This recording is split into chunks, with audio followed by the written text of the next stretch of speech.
My fiance burst into the bridal suite, but he handed the bouquet to my bridesmaid. Else I need to thank. Someone just as important to me. What? The smile on my face froze. Wyatt turned completely, looking at Hazel with deep affection. Hazel, you are an irreplaceable part of my life. From high school until now, you've been with me through every low and every high. A stir went through the guests, and whispers broke out everywhere. He glanced down at the paper in his hand. That one look sent a chill down my spine, like the first ray of dawn, chasing away all the shadows in my heart. I had written that for him, word for word. You understand my silence, you know my madness, and you accept all my imperfections. My words again. My hands started to shake, and I almost dropped my bouquet. I wouldn't be who I am today without you. So, at this important moment, in front of everyone, I want to say, Wyatt raised his champagne glass high toward Hazel. Thank you, my soulmate, my best friend, soulmate. That was the word I'd written at the end of the vows, the word I'd longed for him to use to describe us. The entire hall fell into a stunned, suffocating silence. Even the background music seemed to stop. The officiant stood awkwardly to the side, at a loss. My father's face went pale with anger, while my mother covered her mouth, her eyes wide with disbelief. But Hazel stood up proudly, raising her glass in return. The honor is all mine, bro. I love you too. The guests erupted. Is he insane? Those are wedding vows, not a toast to the maid of honor. Those words were obviously meant for the bride. How could he? He used the vows the bride wrote for him to thank another woman? This is the most humiliating thing I've ever seen. Wyatt finally sensed something was wrong and quickly turned back. Baby, don't misunderstand. I just wanted to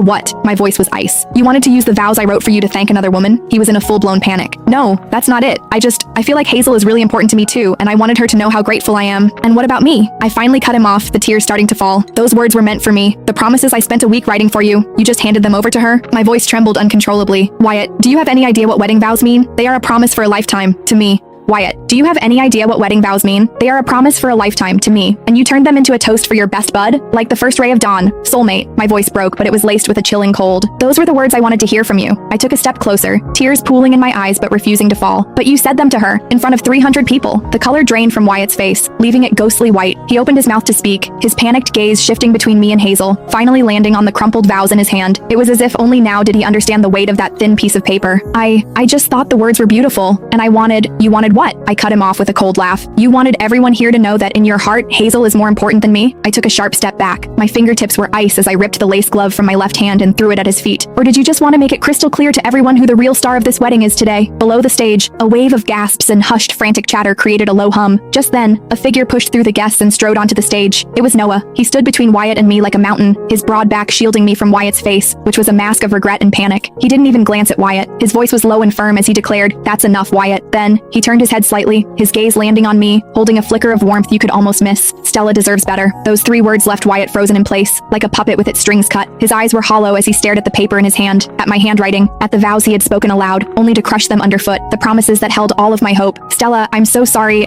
He was still trying to apologize, but it was useless. But I couldn't hear another word. I turned my head to look at Noah, who stood in front of me like a shield.